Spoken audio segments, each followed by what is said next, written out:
make no mistake about it. It's important how you see God.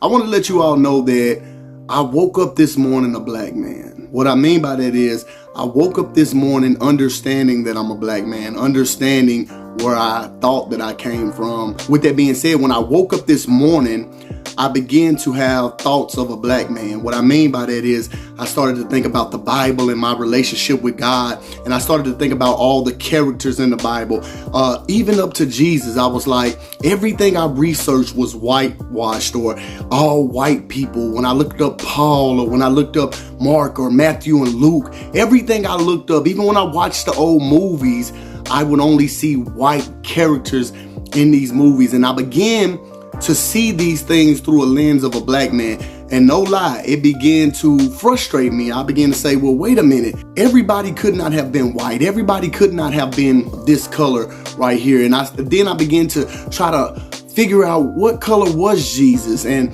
these things took me down a rabbit hole of making calls and conversations to people and thinking about things that really weren't important in the grand scheme of what my goal is in God and what my mission is as God. But I say these things to say this. We live in a world where we argue and have controversy about a lot of things: politics, religion, race, sex. All of these things cause men to be at war. We're at war with carnality. We're at war with this flesh every single day. And God brought to my attention, he said, sometimes do you ever think that it would have been better to be born blind? That it would have been better to be born deaf? And oftentimes on this channel, I always tell people that when God asks you a question, it's not that he doesn't know the answer. He's God. He's the Alpha and Omega, the beginning and the end. He's trying to ask a question, rather, for you to put in perspective where you are spiritually, where you are mentally. He wants you to see where you are. In the garden, when he searches out Adam, he says, Adam, where art thou? It's not that he doesn't know where Adam is. He needs Adam to know that you're hidden from me, Adam. You've never hid from me before. So when God asked me the question today, what if I was born blind? It got me to thinking. I wouldn't know I was black unless somebody told me I was black. And even then, what would it really matter? What would you being white matter? What would anybody matter to me other than the Spirit of God? In the Bible, it says that God is a spirit, and they that worship him must worship him in spirit and in truth. The Bible also proclaims that make no graven images of me. And I believe that God had the foresight to realize that men will always have debates over this trivial nonsense about the color of his skin or, the race of Jesus and all of these things like that, because as long as we've known man to be, we've always had these kind of wars that we have with each other. The things we take in with these eyes, the lenses that we see through sometimes blinds us. The fact that we can see sometimes blinds us to the overall view that God is trying to get us to see. Being able to hear, these ears and these eyes are gateways to stuff that sometimes I believe that if I was born without them, I would be way better off. Some of us, the fact that we can see has created stumbling blocks in our lives that keeps us from maturing in God. If you really think about what I'm saying, it's sad to say that some of us are going to have to go blind to see God. Some of us are going to have to go deaf to hear God.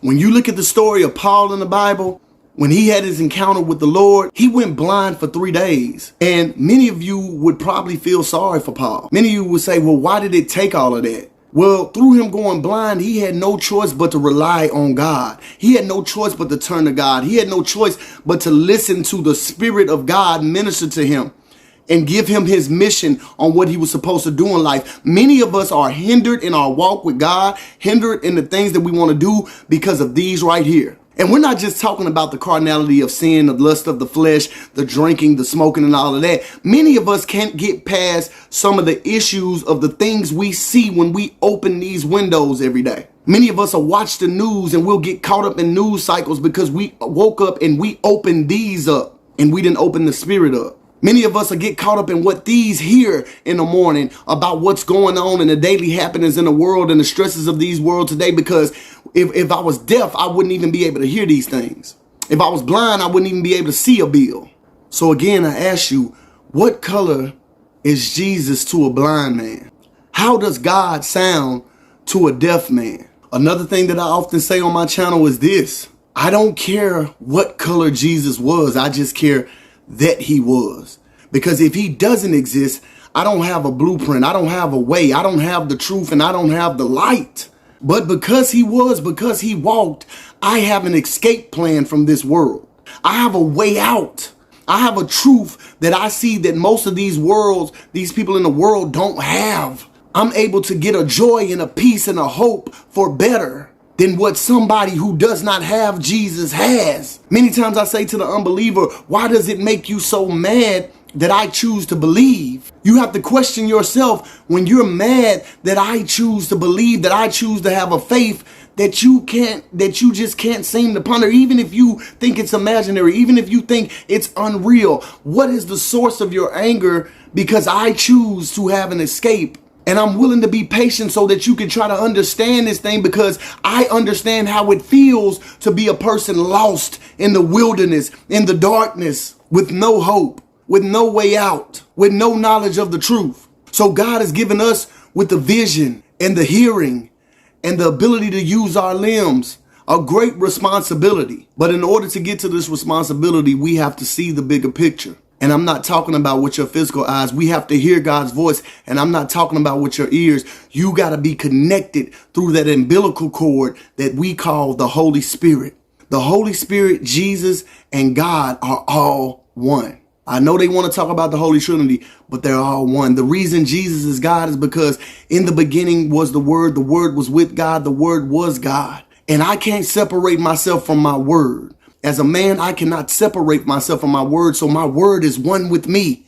If Jesus was the Word, he is one with God. When Jesus says, when you get the Holy Spirit won't brag or boast about things of itself. It cannot do that because the Holy Spirit is one with God. It's an umbilical cord between you and God. When a baby is in the mother's womb, it eats, it's nurtured straight through whatever the mother eats, because it has a direct line of communication and connection with the mother. And Jesus came to connect us back to that umbilical cord that got separated through sin a long time ago in the garden. So if you're watching this right now and you are not connected to the umbilical cord, I'm going to be praying for you, and I want you to reach out right now. Let me know in the comments what you think. If you were born blind, do you think you would be dealing with a lot of the things that you're dealing with right now? If you were born deaf, do you think that you would be dealing with a lot of the things you're dealing with? How would you know you were naked? How would you know you were black? How would you know you were white unless somebody told you? So when we deal with God, God is a spirit, and they that worship him must worship him in spirit and in truth. Until next time, y'all be blessed.